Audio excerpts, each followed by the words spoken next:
Hey there, space adventurers and sci-fi enthusiasts. Welcome back to another episode where we dive deep into the books that transport us to worlds beyond our wildest imaginations. Today, we're talking about a novel that absolutely redefined modern space opera.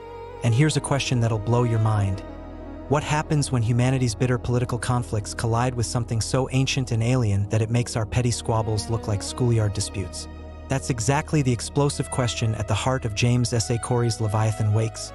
And trust me, the answer is going to keep you up way past your bedtime. This is the book that launched the Expanse series, that show you kept hearing about from your friends who wouldn't shut up about it. Well, they were onto something. But before we get into why this book is an absolute must-read, let me paint you a picture of what makes this story so incredibly compelling.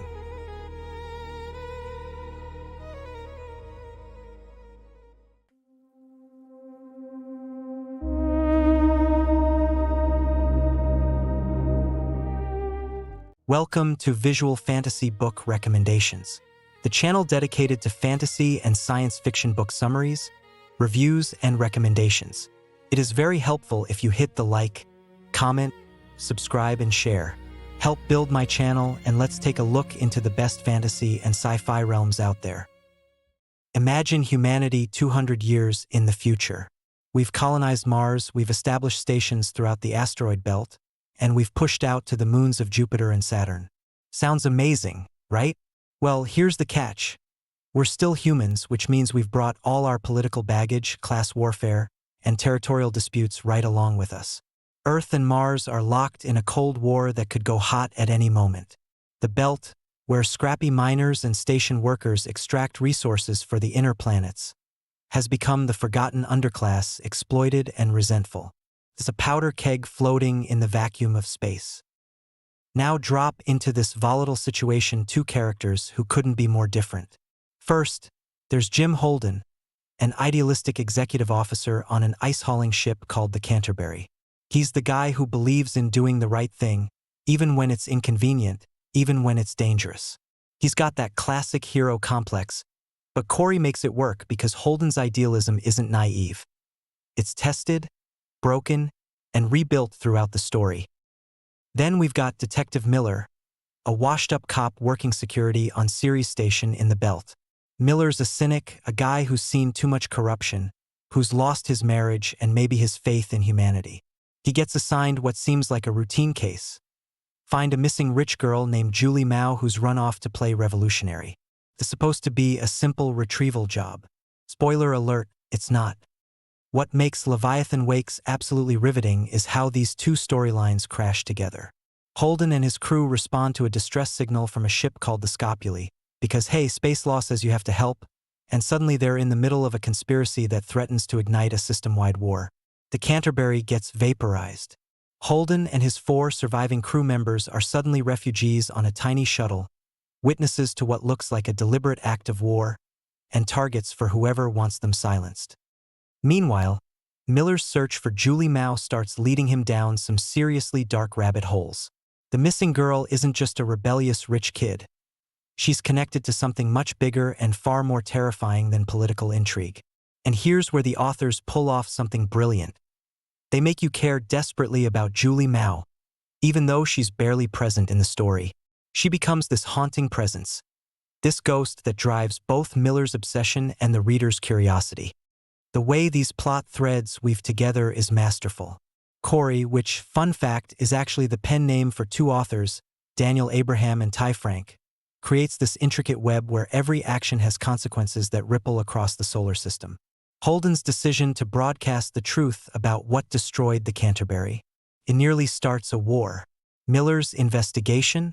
It uncovers a threat that makes political conflicts look trivial. But what really elevates this book from good to exceptional is how deeply human it feels despite the massive scale. Yeah, there are space battles and alien mysteries and political machinations, but at its core, this is a story about people trying to survive in an indifferent universe, about finding meaning when everything's falling apart, about choosing between safety and doing what's right. The relationship between Holden and his crew, Naomi, the brilliant Belter engineer, Amos, the mechanic with a murky past and questionable moral compass, Alex, the Martian pilot who just wants everyone to get along, and Shed, the medic, feels authentic. These aren't cardboard cutouts or standard sci-fi archetypes. They bicker, they disagree, they have real chemistry. When tragedy strikes, and it does, you feel it. And Miller? Oh man, Miller is such a beautifully broken character. His descent into obsession with Julie, his transformation from cynical cop to something approaching a true believer, is one of the most compelling character arcs in modern science fiction. The authors make you understand why he can't let go, why this case becomes his everything, even as you're watching him spiral. Let's talk about the world building because it's absolutely phenomenal. Corey creates a future that feels lived in and real. The physics is mostly hard science. Ships need to flip and burn to decelerate, travel takes time, people raised in low gravity have longer, thinner bones. But the authors don't let the science bog down the story. It's consistent, but it serves the narrative rather than overwhelming it. The political landscape is equally well crafted. Earth is overpopulated and struggling. Mars is a proud military power with terraforming ambitions. The belt is resource-rich but politically powerless. Its people viewed as second-class citizens by the inner planets. This isn't just background. It's integral to understanding character motivations and the stakes of the story. When Belters talk about being exploited, you feel the centuries of resentment. When Martians display their military pride, you understand the chip on their shoulder. And then there's the alien element, because yes, there's an alien element, though I'm not going to spoil the specifics.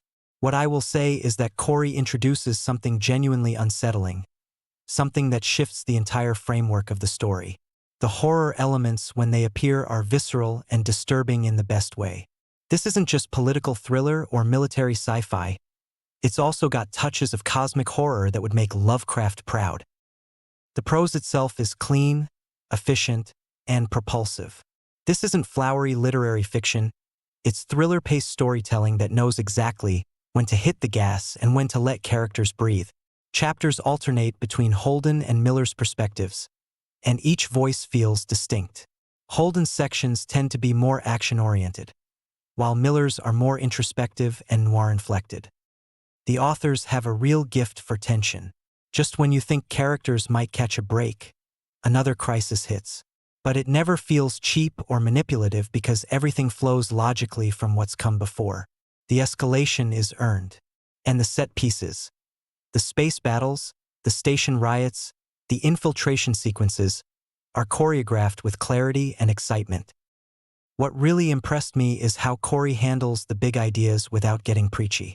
The book explores questions about class warfare, the ethics of scientific research, the cost of idealism, the nature of justice, all while maintaining breakneck pacing. It trusts readers to engage with these themes without spelling everything out. So who's going to love this book? If you're into space opera with real stakes, this is for you. If you loved shows like Battlestar Galactica or Babylon 5, you'll find a lot to appreciate here. Fans of military sci-fi will dig the combat sequences and tactical elements. People who enjoy detective fiction will love Miller's noir-inspired investigation. And if you just want a gripping story with characters you'll care about and a plot that doesn't let up, Leviathan Wakes delivers. It's also surprisingly accessible for newcomers to science fiction. You don't need an engineering degree to follow the tech, and the authors do a great job of establishing the world without overwhelming infodumps. The character work is strong enough that even if spaceships aren't usually your thing, you'll get invested. Look, Leviathan Wakes isn't perfect. Some readers might find Holden's idealism grating at times, though I'd argue that's intentional. His character growth depends on that idealism being challenged. The pacing in the middle occasionally slows as pieces move into position for the explosive finale. And if you're looking for deep exploration of truly alien consciousness, you might be slightly disappointed. This is ultimately a very human story.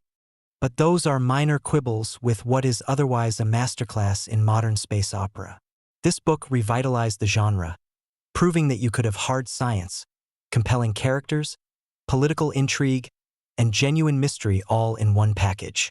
It's the start of a 9-book series that only gets better, exploring this rich universe in deeper and more complex ways.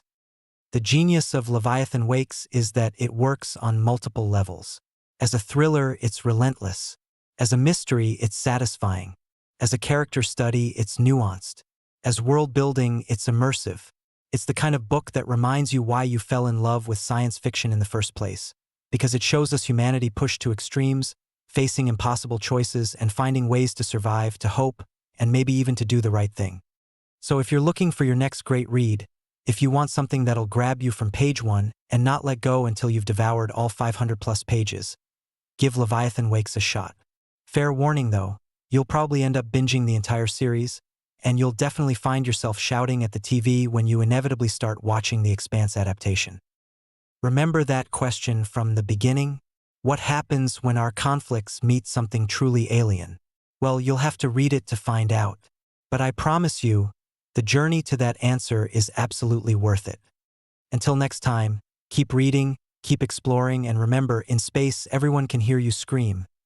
If you're broadcasting on an open channel. See you next episode. Thanks for watching. If you enjoyed this video, don't forget to like, comment, share, and subscribe for more great content. Hit the notification bell so you never miss an update. See you in the next video.